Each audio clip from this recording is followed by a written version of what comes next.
So I guess the first thing that happened was that I became aware of the life and death, unprecedented situation that humans have found themselves in. I had been thinking about starting to prepare to have children. I'd fallen deeply in love with my partner and I felt that he would be a fantastic father, and I was really looking forward to starting on that journey. Unfortunately, my awareness about climate change and how severe the situation really is, and my desire to become a mother, ended up colliding.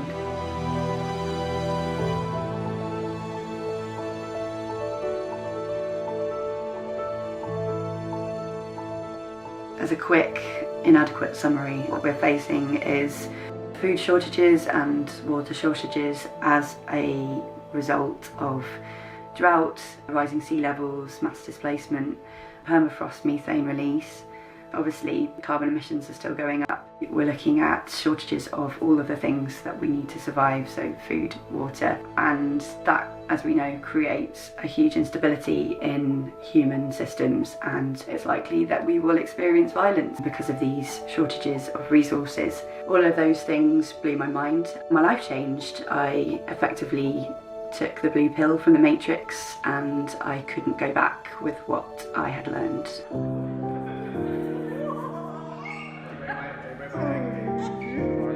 I felt completely unsafe to have a child myself, both for me and for the child I would be bringing into this world. So I've ended up putting my mothering skills into activism, and we like to call it in Birthstrike, mothering the world. Over time, the decision that I've made has become harder. I think that's because I'm 33 and a lot of my friends are having babies and families and they're getting married, which creates a bit of distance between myself and them. I feel that I can't really speak as loudly as I would like to about what I'm feeling. But then through Birthstrike, I realised I wasn't alone. A lot of other people are struggling with this decision, or they are deciding, like me, they don't feel safe enough to have children. I haven't had that many people actually saying to my face, "You've made the wrong decision and you ought to have children," except Tucker Carlson on Fox News when I did an interview there in the Lion's Den. Well, look, I'm not living a monastic we just life, met. no. It's a little early for me to be giving you advice, but I just want to end with this. I think you should have children. I think they solve a lot of problems and put things in perspective. You seem like a nice person. We don't have time. I bet you love it. We don't have time. Yes, we do. There's always time. I do get a lot of people sort of gently disagreeing with me, and sort of the underlying feeling I get from those conversations is that often people's timelines are different to mine. They may have been reading a different set of science and it doesn't match up to my timeline. I think that in the next sort of 10, 20 years we'll start to experience really severe effects from rising temperatures, sea level rise, drought, famine, whereas the people I'm talking to often feel that that's going to happen maybe 50 years or a century later. And obviously, if that's their appreciation of what's happening, then I can totally understand why people would see our position as perhaps a bit extreme or a bit alarmist.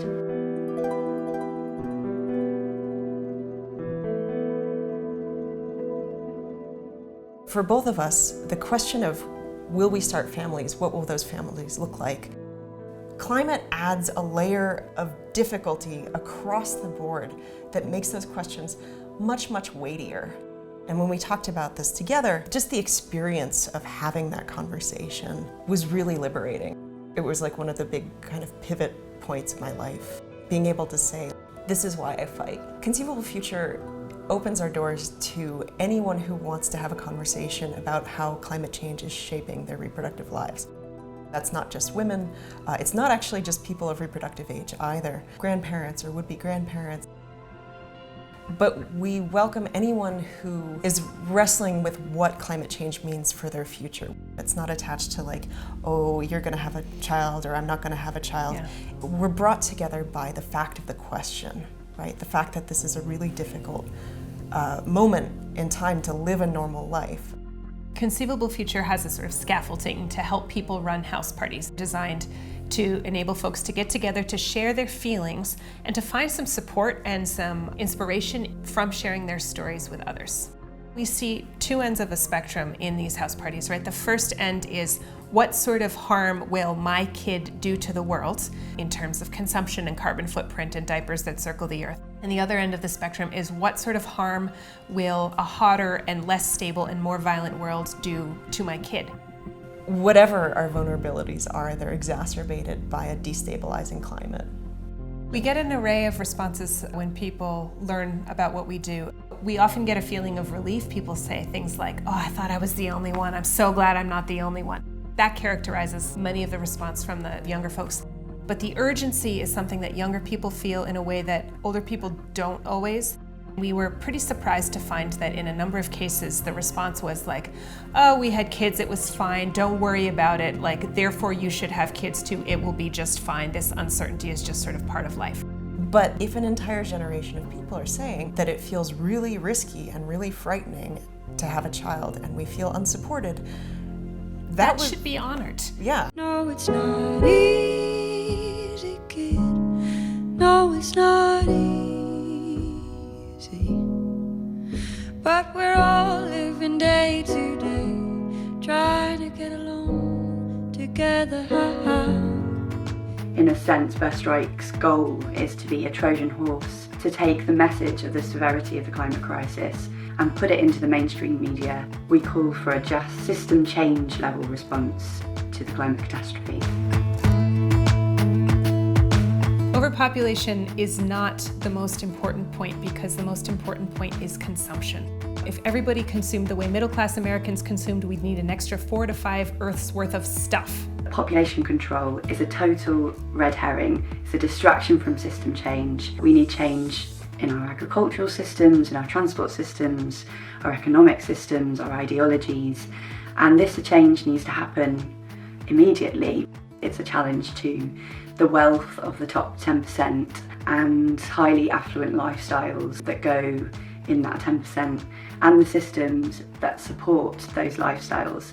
The problem isn't in people's families, in their love for their children or the desire for children. The problem is in the fossil fuel industry and the political and economic system that has elevated it so much. That's the problem. When we hear these news stories about Alexandria Ocasio-Cortez, Miley Cyrus, or Prince Harry talking about their own reproductive lives, I think we're drawing the wrong conclusions. We're focusing on what they say as if they're telling other people to do what they're doing, instead of noticing that more and more young people are saying this is a problem, right? So the conclusion to draw is not like, I should do what Prince Harry does, it's why is this such an immense problem for our generation in the first place, and what's the political action that we can take together?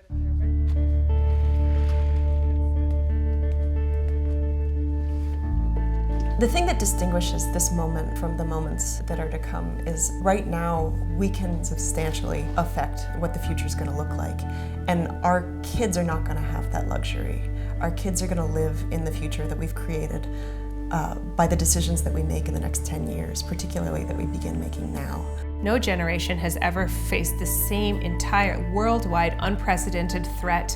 So this isn't about losing your mother or losing a family member or sort of a cherished place, right? This is about losing everything that is the glue that keeps not just our local communities, but our global communities knit together.